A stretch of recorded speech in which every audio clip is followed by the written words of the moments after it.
All right, I think we're good to get going. So hello and welcome to today's webinar on how to leverage business value with meter and data analytics. This is a very informative presentation for you today, but before we get started, as always, there's some housekeeping items I've got to go through. This webinar is being recorded, so everyone is on mute. Chat is disabled, but we still would love to hear from you. So please send any questions our way by using the Q&A button at the bottom of the screen, and we will handle those at the end of this session. Now I'm going to introduce your presenters today. Giovanni Polizzi is the VP of Sales and Marketing from Inside ACS. He holds a degree in aerospace engineering and a postgraduate diploma in renewable energy technology. He's collaborated with the energy sector to shape utilities of the future through digital transformation, application of IoT and the blockchain, and has consulted internationally on several topics such as smart grids, transactive energy, industrial IoT for utilities, distributed energy resources, and conventional power generation. Leonor Gonzalez is project manager for optimization and analytics at Minsight. She holds a degree in mathematics, specialized in operations research, and has over 20 years of experience in the energy sector in several countries. She has specialized in the development of advanced mathematical modeling and system planning with analytics and artificial intelligence components, and shares her technological skills in data science solutions, optimization, forecasting, machine learning, and big data technologies. Again, we welcome you to today's presentation, and with that, take it away, Giovanni. You're on mute. Of course, I would be on mute. Thank you, Dalena. You're welcome. Thank you, Dalena. Thanks everyone for being here, for participating in this. We are really excited to show some real application case, in which particular Leonor has been very much involved. I will introduce some of the topics, make sure we'll go into more details. But we wanted to start by basically this saying, well, data gives quantitative information to over past events, and of course helps anticipate and driving future occurrences. And over this concept is what we're going to show today, how metering data, or something that is very rich and very much available in utilities today, can be leveraged to extract valuable information. First of all, and grid performance. And then we'll show you also how a utility can implement this data analytics across several business areas. So not only the metering, and this is a bit data analytics which helps to break silos that are generally created within an organization. In general, in an organization, but we'll talk specifically about the utility.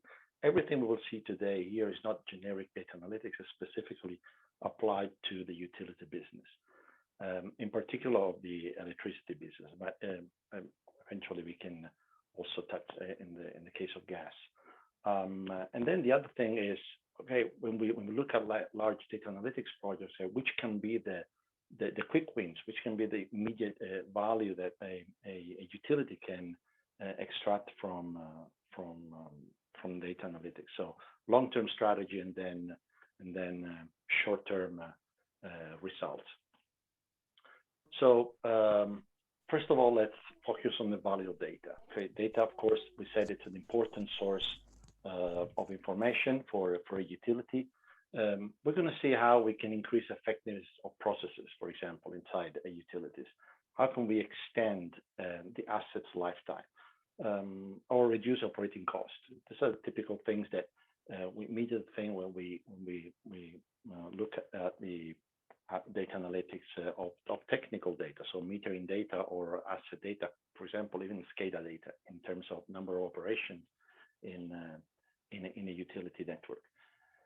One thing that we had to face when we started a project, okay, what data is today stored in a utility? Where is this data? Sometimes we have, of course, SCADA historians. We have then data coming from manufacturers, specific manufacturer application.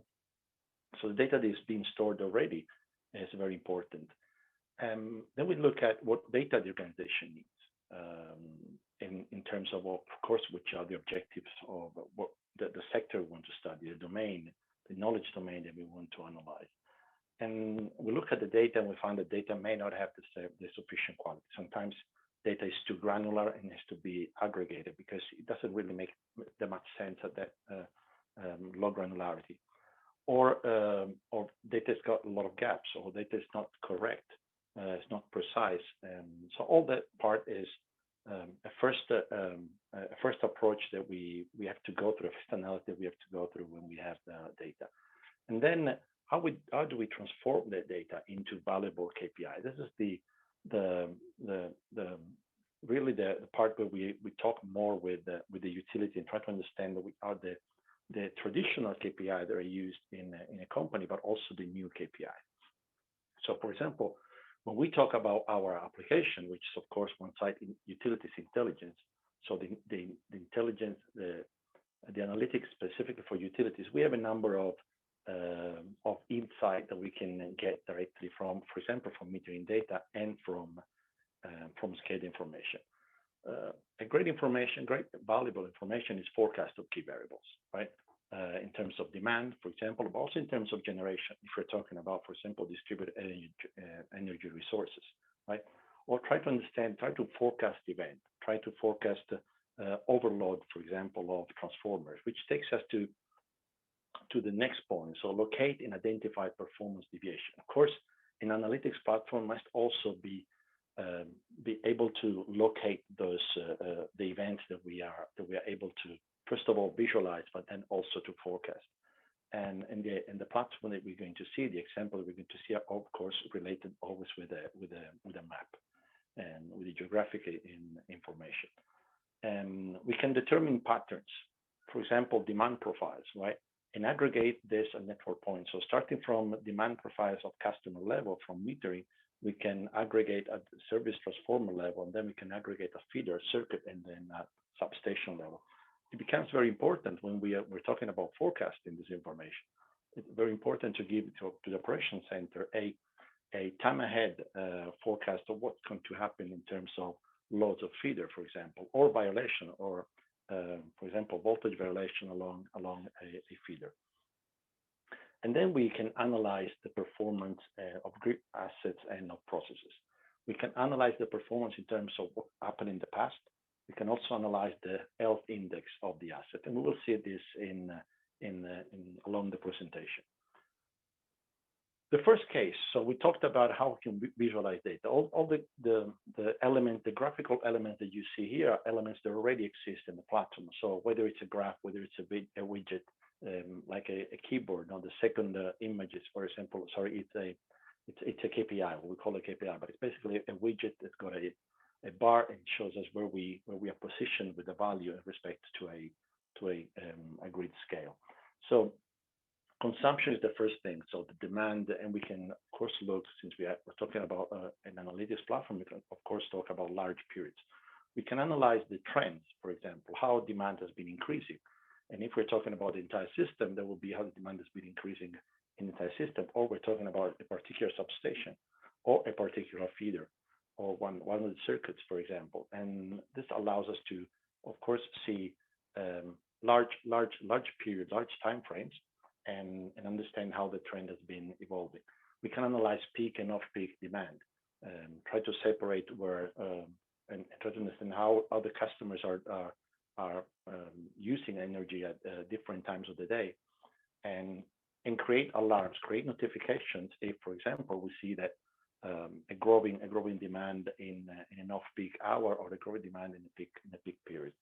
Distribution of load. So we can understand in a large period of time how during the day, which were the most frequent demand blocks at every hour during that particular period. Very important information to understand how the demand builds up during the day, the total energy demanded during the 24 hours. And then, of course, compare demand with temperature. In this case, what we're seeing is against maximum, minimum daily temperature, the average temperature in a particular area, and to see how temperature may affect the demand. But everything we're doing here, of course, is seeing what happened in the past, right? The other thing is, now we're trying to analyze, rather than just the demand, we're trying to analyze how the demand is affecting the service transformer. So we aggregate at service transformer level. We can analyze the overload. We want to know how many transformers have hit, for example, the 100% of their rating in a particular period of time. And of course, depending on the granularity of data, for example, if we are aggregating hourly data, then how many intervals, how many hourly interval that particular transformer has it a 100% or more of its rating. We can, in a period of time, we can also know how many transformers have operated between 0 and 50% of their rating, for example, or above 50%, above 100%, 140%. We can try to understand which are the most frequent hours, the hours which is more frequent an overload of transformers. We can do that analysis at system level, so seeing every transformer, but we can also do that analysis at substation level. So for example, in a particular neighborhood, which has a lot of distributed energy resources, we can see how the load in that particular neighborhood is different from a load in another neighborhood where the distributed energy resources are not present. Review historical load. This is also very important in a particular neighborhood. For example, in substation, we can see how the trend, how many times in the past, for example, in the past 3 years, transformers have been in overload, and how many times in more recent times, to see how even the load in a particular neighborhood, in a particular substation, has been evolving during the period that we analyze, like 2 years, 3 years, depending. Of course, it depends on the number of years that are stored already in the company in terms of smart metering data. And then we have the last graph that you see there, of course, is again KPIs, some immediate information that can be shown to operators, for example, to have a general view. We have seen all these graphs separately because we wanted to call attention on the particular analysis that we do. But of course, these are normally shown in a general dashboard. So here you see into dashboard one is the typical dashboard for load analysis. And as you see, there is a map there to locate. For example, we can navigate the information directly through a particular tree, so an organization of assets in the application, or we can navigate the information through icons in the map. In this case, for example, if we're analyzing substation load, then we'll click on the particular map and we'll see the information associated with that particular substation. The other one that we're seeing is the transformer load analysis. So the two domains that we analyzed here are basically aggregated all in one dashboard. Any of the things that you see here, the dashboards can be, of course, reorganized according to the requirement of any utility. What we wanted to show you is the embedded information. So embedded analytics is already in the platform, and how this information is being organized in particular in a particular project. And now I pass the word on to Leonor. She's going to tell us about the clustering analysis that she's been doing on metering data.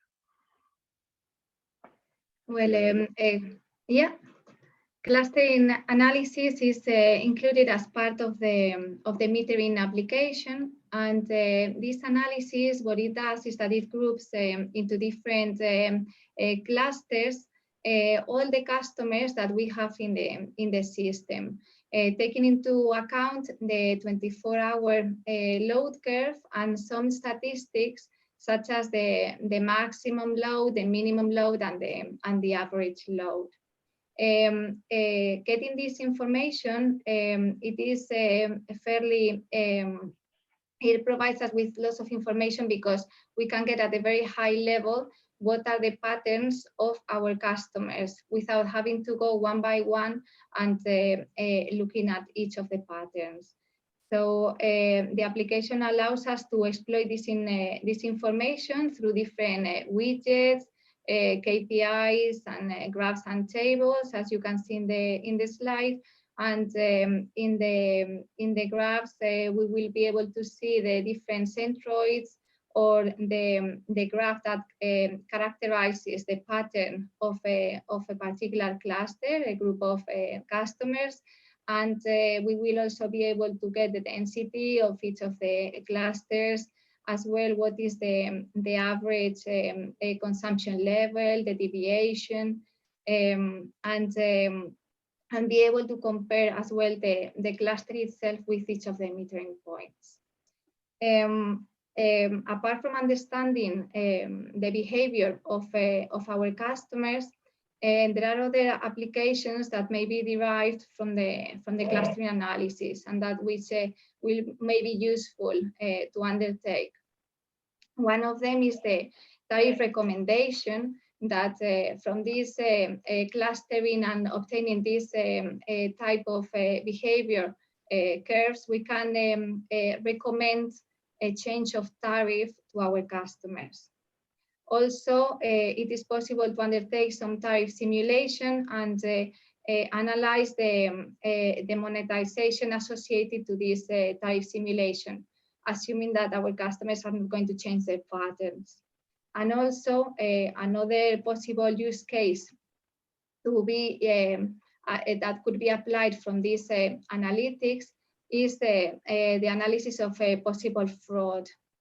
In case, for instance, we find that there is a certain transformer that has some non-technical losses, we could maybe want to analyze the meters that are hanging from this transformer and look at those meters that have got a change in behavior in the past year or so.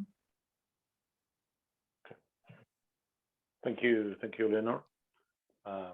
Yeah, very important, the fact that we can clusterize and give information, for example, in which are the most optimal time of use rates for a particular cluster. When we go now into the other one, on the forecasting analysis, if you want to tell us about this one. Yes, the forecasting analysis can be done in our application. It can be applied in our application to different time series, signals, or magnitudes. And it is done from 24 hours ahead up to 1 week ahead. In order to undertake this forecasting analysis, we analyze the influencing factors that may be explaining this consumption, and we analyze the different meteorological variables such as temperature, wind speed, humidity, and so on, together with the day type and some seasonal variables. And we provide as well information on this analysis, so the user can understand better what are the drivers of this consumption. Also, for the forecasting, we have set up a set of libraries, a library with a set of methodologies to undertake the forecasting. And the user is allowed to define the parameters that they wish to use for each of the methods. As well as the forecasting itself, we also include some forecast deviation analysis to understand what is the robustness of our models and where are our problems, if there are any, with our model. So we undertake, we calculate KPIs such as the mean absolute percentage error, the weighted mean absolute percentage error. We also undertake these metrics on the peak intervals and on the off-peak intervals. And we also plot our errors to understand if there is any bias as well in terms of the day of the week or the consumption levels. Thank you, Leonor. It becomes very important to use correctly forecast. One of the questions we normally ask is, can you forecast a week ahead? Of course, the more ahead we go, the more precise data we need from, for example, from weather information, or how granular can the weather information be to give a more precise forecast of demand. For example, if we're using weather forecast for that particular reason, it becomes also very important. This is linked to what we were saying at the beginning: which data is today stored, or which data can be retrieved from weather forecast or from weather services. And there are a number of applications that are even publicly available APIs that we can use to gather the information from the web directly, and with quite an interesting granularity over a surface over a certain territory. So metering data associated to particular GPS coordinates, and from that we can link, of course, a particular weather forecast station, and then create the forecast. And the other thing that Lena was saying, of course, the constant control of how well the algorithms are forecasting the real event. This is important because we can always keep updated the models and learn more from the models, but also see how the demand has been deviating, for example, in time with respect to the initial model, because maybe the condition in that particular area have changed.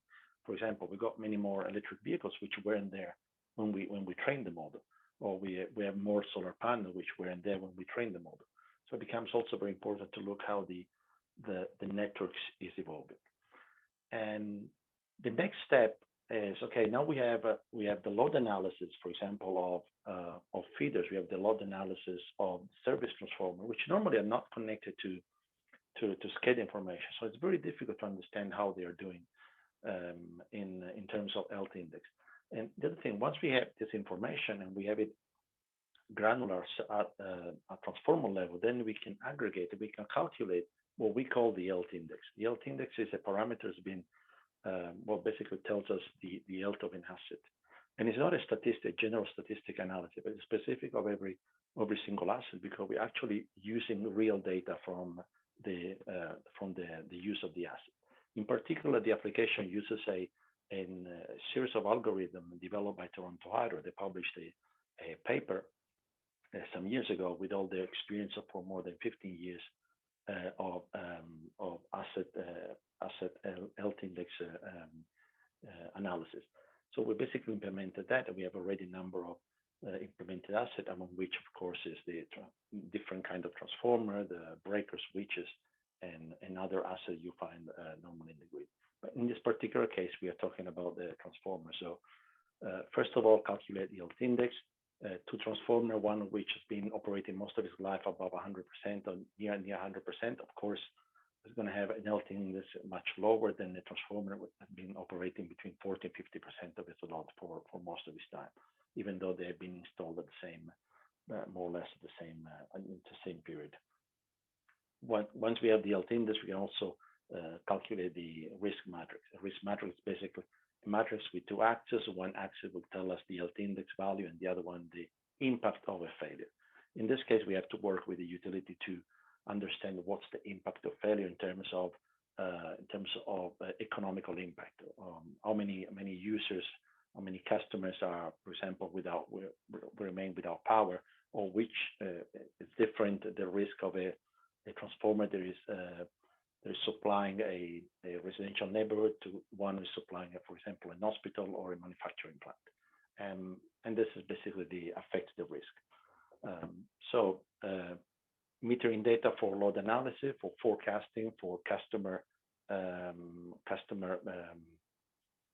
clustering, and then also for asset performance and health index. Which platform have we been using? The platform we'll be using is called One-Site Utilities Intelligence. Basically, the platform uses or organizes the data lifecycle. In the pink box, we see all the data sources. So that part that's not a part of the application, but then we basically have the different components. We can stream data. We can upload data, of course, through files or through manual insertion of data. Then we have a pre-processing phase, basically, like a staging phase, and then we have the real-time, long-term historical storage. And then two pieces very important: the analytics piece and the visualization, reporting, and notification. The analytics piece is basically a data scientist framework. That's where Lena was operating with the colleagues to develop the models that she has been showing us before.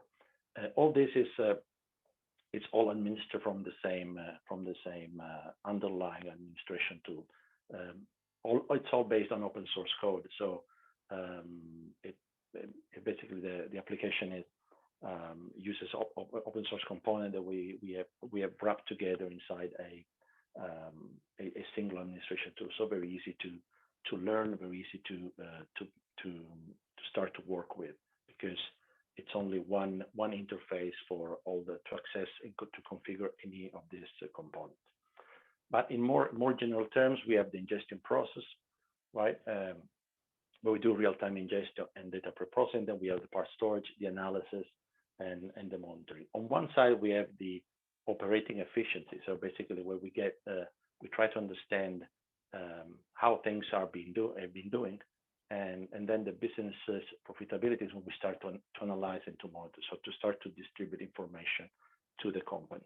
We said at the beginning we wanted to show you also how a data analytics can be not only limited to the metering world, right? We already touched on the customer side. So from the meter, we talked to the customer. We also touched on the asset performance. Our vision is basically that we have three different layers of intelligence, let's say. Operational is where we get information from the field. We take the technical data, we store the technical data. Then we start to analyze the processes that the data is feeding, or that can be a process can be improved by the data. And finally, the top part, the analytics piece, is where we develop the models to improve, right? So the legacy systems will feed the operational intelligence layer, and then we have the different information domains. At this moment, we have identified three. One is metering. Everything that we've seen today is associated more with metering, but also the grid part. This has to do, we didn't show it today, but this has to do with, for example, outages or the projects that the company is doing in terms of maintenance of the network, or for example, extension of the network. How well the grid, the crews are performing in the field. And then the customer piece. We saw something today, the customer we talked about clustering, we talked about the time of use rates, but then we can also look at the other process, at the customer facing process. In terms of, if one more details, for example, in metering, we have measurement analysis, we have segmentation, forecasts, of course. We have put the asset management also in that part, because part of the information is fed by the metering. In the part of grid, we have project outages, crews, or campaigns, for example, to clean data. We can generate alarms starting from values that we get from the grid. So the grid piece is more associated with operation and with SCADA, and then customer, of course, the customer cycle, the billing, the reading, the meter to cash, of course, debt monitoring, all the work orders that are associated with that part. We also mentioned at the beginning, what's the quick start? What are the quick wins, for example? So here we have a quick start way. For example, from how can a company start with the data that they have already in place? We would propose to start with the proof of value, with the initial proof of value. It's going to last normally it's going to last like 4 months. The system is already available, configured, and we take in small data sets, so as to be we don't want to invest a lot of time in doing data upload or data cleaning, and we basically test the model. Then we do a ramp up. So once we saw that the models work, we basically do a ramp up. We increase the amount of data. We analyze data for longer periods. For example, we start to structure the data pipeline. So it's not anymore a data upload by file is not anymore required, but we start to have direct data pipelines, and we can increase the analytical model that we use in the system. Right. At the end of the POV, we do a value analysis.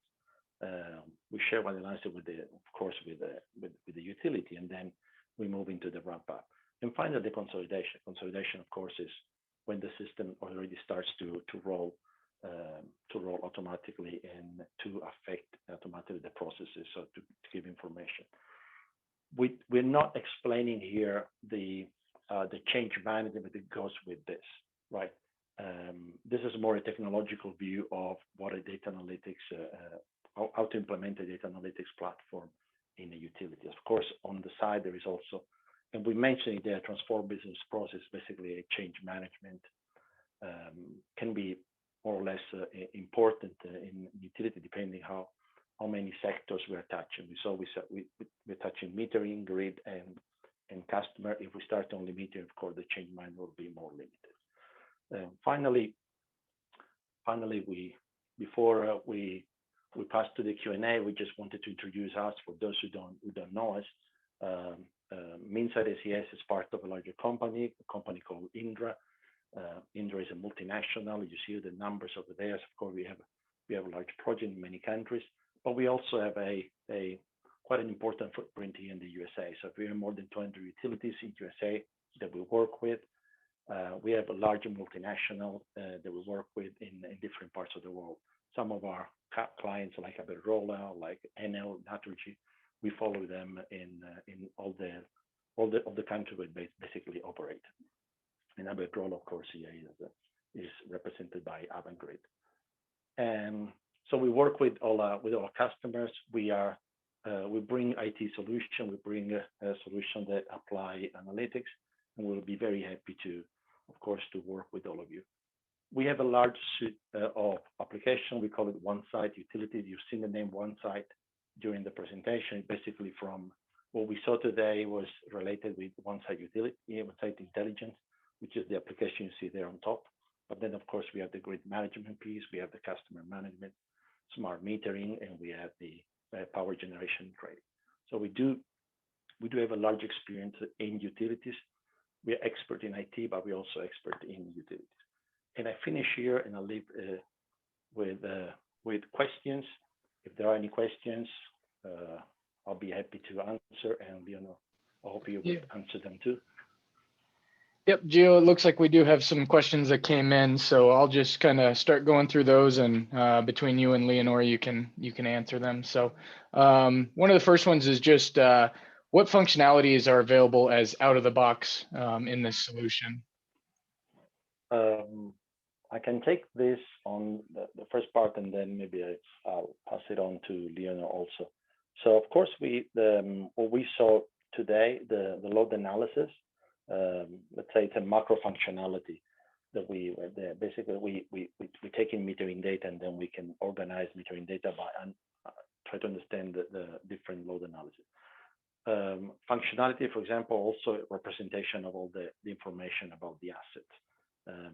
In particular case, when we're talking about metering, we can go down to customer level, so to the endpoint level, or we can aggregate metering information at, for example, the lowest would be service transformer level, right? So in that case, we can organize all the information by system, by substation, by transformer banks, by circuit, and then by transformer, for service transformers. So the functionality of organizing the data in that way is already available. So it's very valuable for a utility to have that organization, to basically be able to navigate up and down navigation tree, or to look for information, for technical information associated with the asset. For example, manufacturer or year of installation, right? Something like that. That functionality is already there. And then, so load analysis, transformer load analysis is already there. And then on the forecasting piece and the clustering piece, I pass the word on to Leonor, if you want to explain what functionality is already there in terms, for example, the algorithms that are already available. Yes, well, all the library that we have set up with all the algorithms that we have made available for the application will all be there, and it will be easy for the user just to include the parameters that they need and customize the algorithms as they wish.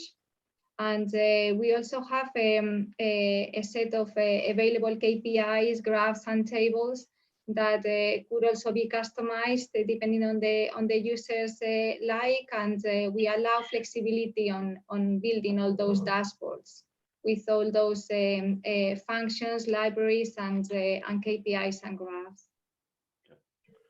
I didn't mention that first. All the widgets, all the dashboards, and the organization. The fact that you can select elements from the asset tree and just drag and drop them inside the window to create a graph, of course, it's a very powerful and very easy to use tool. Yes. Very good. And again, so as anybody has questions, please use the Q&A box. and you can submit those. We've got a few more that have come in now.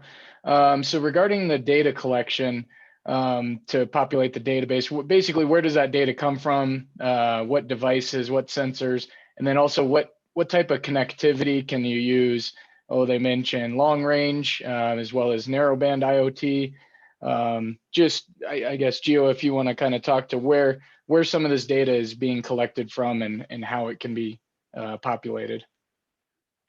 So the cases that we have seen, of course, are associated with data coming from AMI systems, so typically metering, right? Of course, the webinar was regarding metering, so we concentrated on metering data.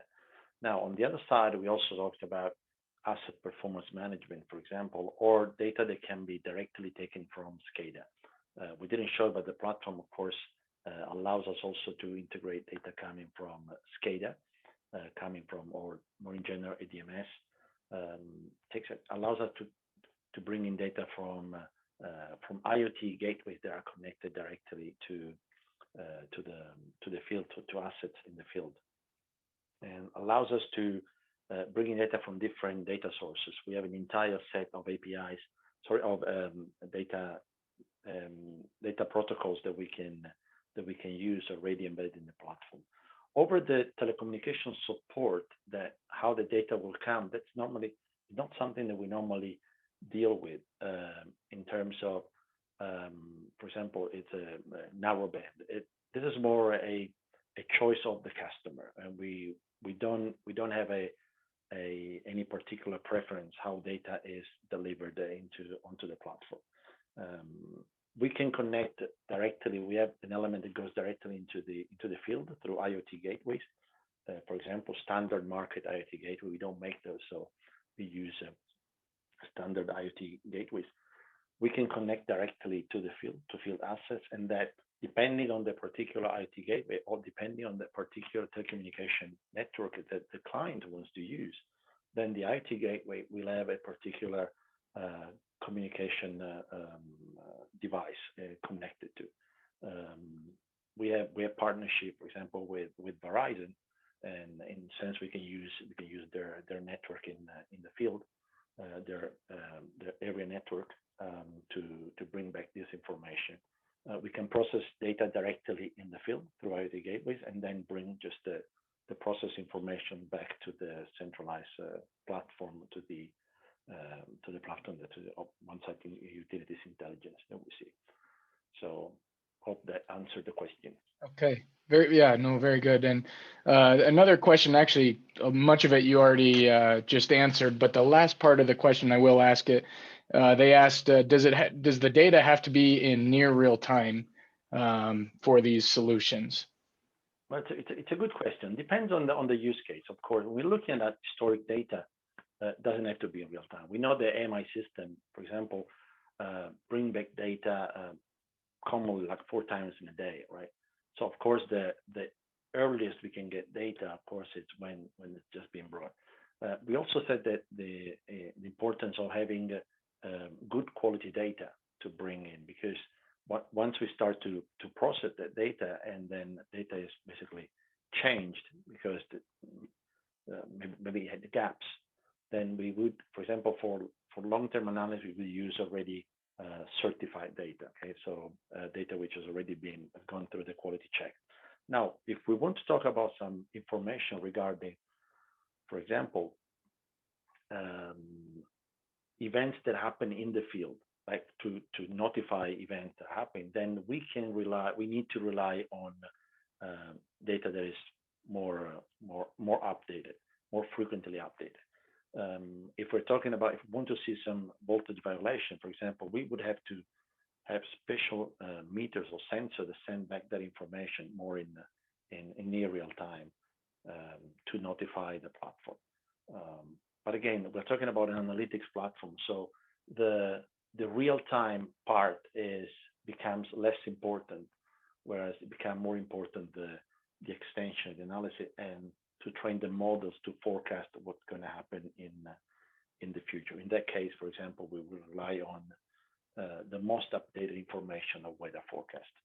I don't know, Leonor, if you have to add something specifically for the forecast information, how granular that data has to be in terms of updating. Yes, well, the forecasting will be undertaken as the data comes in into the system. So depending on this or how often this data is fed in, then the forecast will be updated.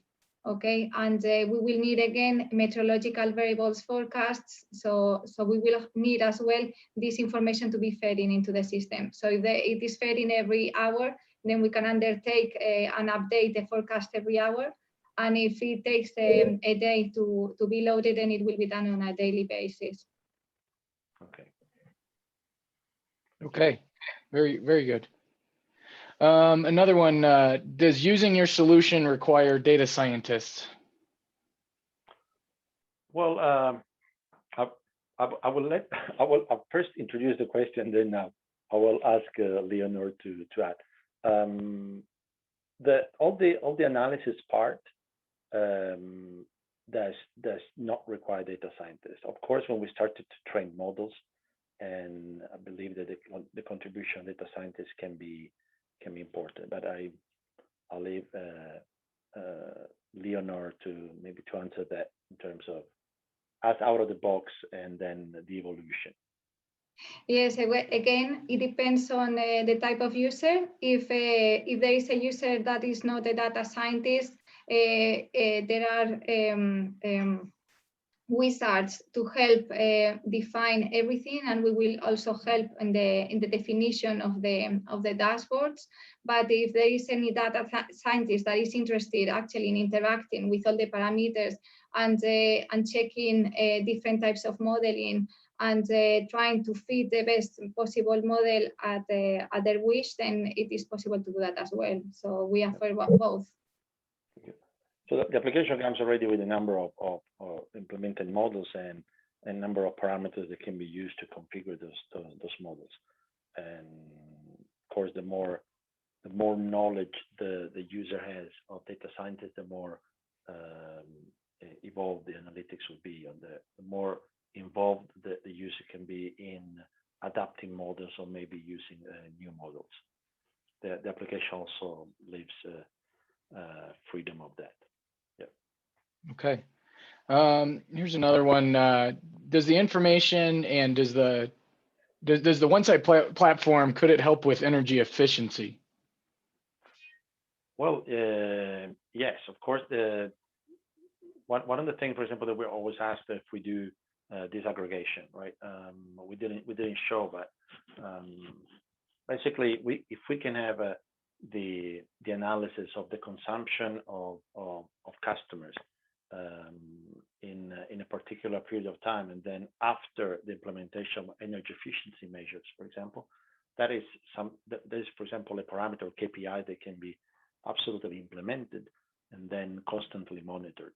So once we have a baseline of consumption for a particular customer that is implementing a number of energy efficiency measures, then we can do the comparison before and after, and keep that baseline and see how that particular efficiency has been improving. Of course, when we're doing that on a larger number of customers, it becomes very important for utility, because that will give we can aggregate that information and demonstrate how a number of energy efficiency measures have given results in a certain period of time, or with a ramping up, for example. That's something that can be used at more general level. Regarding a specific customer, of course, the platform would allow, we didn't show it here because we're talking about metering data. If we're talking about sub-metering, and then we can also bring that information in and have a much more fine analysis.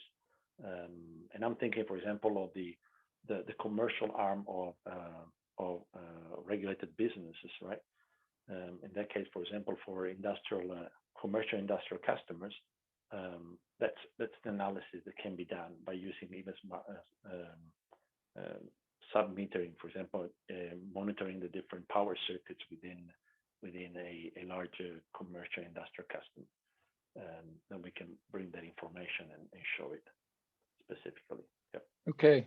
The next one I can actually answer real quick. They asked if Indra has a solution for ADMS, and the answer is yes. It's part of the one-site grid suite that Gio talked about in his solutions, and it's actually undergoing a complete. The whole user interface is being completely redesigned, and that'll be rolling out this year. So certainly, if that's whoever submitted that one, if you're looking for ADMS vendors, we can certainly help you out with that one.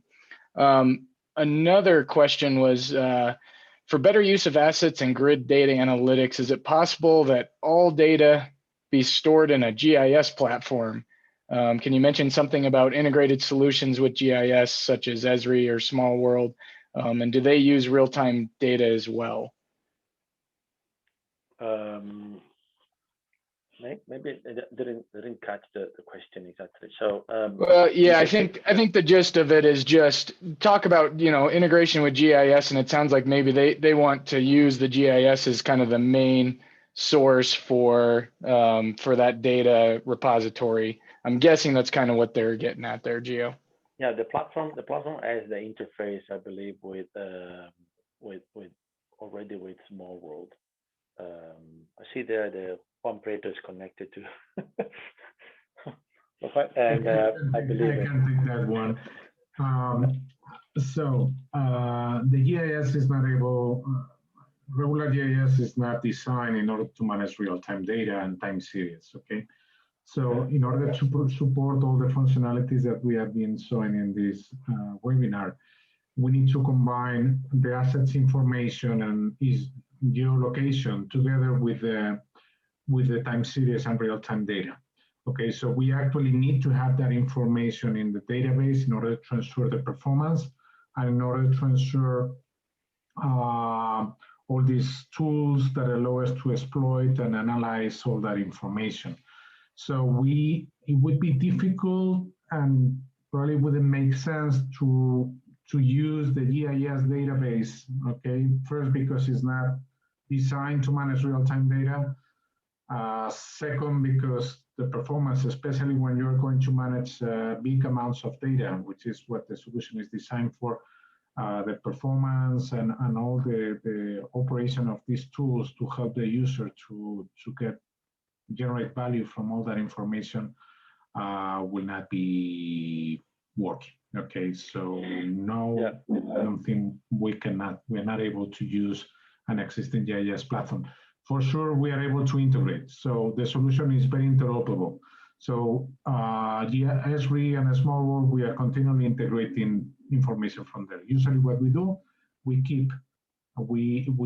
enable interfaces with the GIS in order to keep the topology or the tree or the dependencies on the different assets and the meters and the feeders and all that information. We can take it from the GIS and in an automatic synchronization process.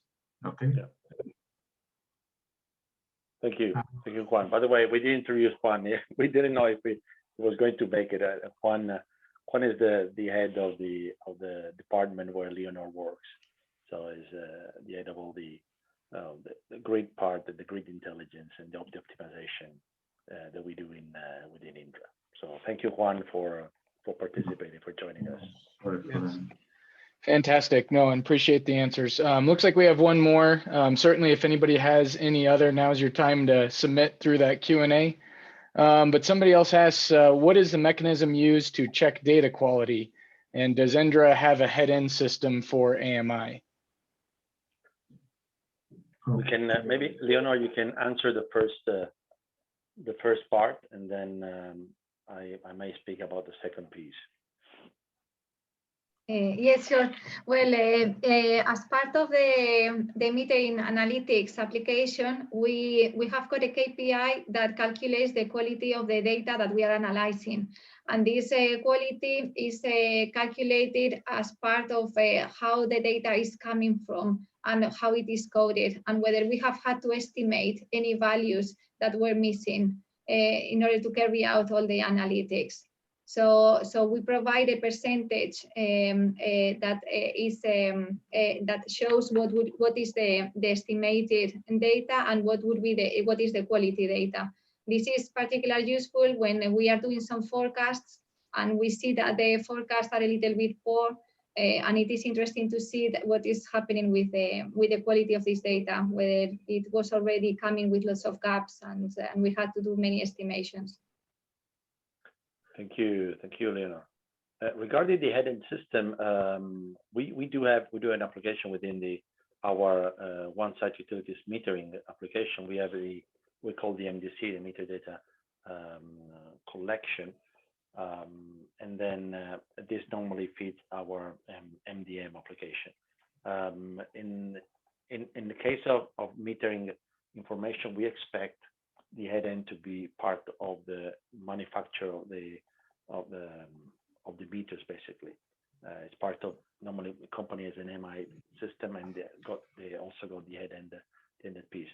We developed our head end because some of our customer had multiple meter manufacturers, so they had to basically collect all data from different manufacturers, not depend on one particular head-end system. So we have already a number of protocols.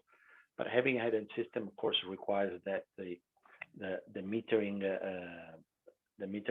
meters provider and the way the data is retrieved from this meter allows us to read those protocols and to access the meter. Of course, it will depend from case by case, but we do have a head-end system among our suite of products. Okay, well, yeah, that concludes all the questions that came in. So any final thoughts from everyone? And then Delana, if you wanted to close it out. Yeah, any last minute thoughts from you guys? And Gal? I appreciate, first of all, I appreciate everybody for having participated for this long. I know we went over, but there were a lot of questions, which is good. The people have engaged, so it's very, very nice. I thank Leonor for being here. I thank you, Juan, for showing up. To Delana and John for helping us in presenting, organizing this webinar. And I'll leave the word back to you, Delana. Okay, great. Thanks, Giovanni. Thanks, Leonor. And thanks, Juan Prito, for joining us, and John for helping with the Q&A. If you guys want to check out any additional Minsight ACS events, you can get those on our website at acspower.com. And there is also a contact form on there if you want to get more information or speak to somebody or possibly get a demo. And that's all we've got for today. We'll be sending the replay out in the follow-up email. So thanks for joining us today. Have a good afternoon. Thank you. Thank you.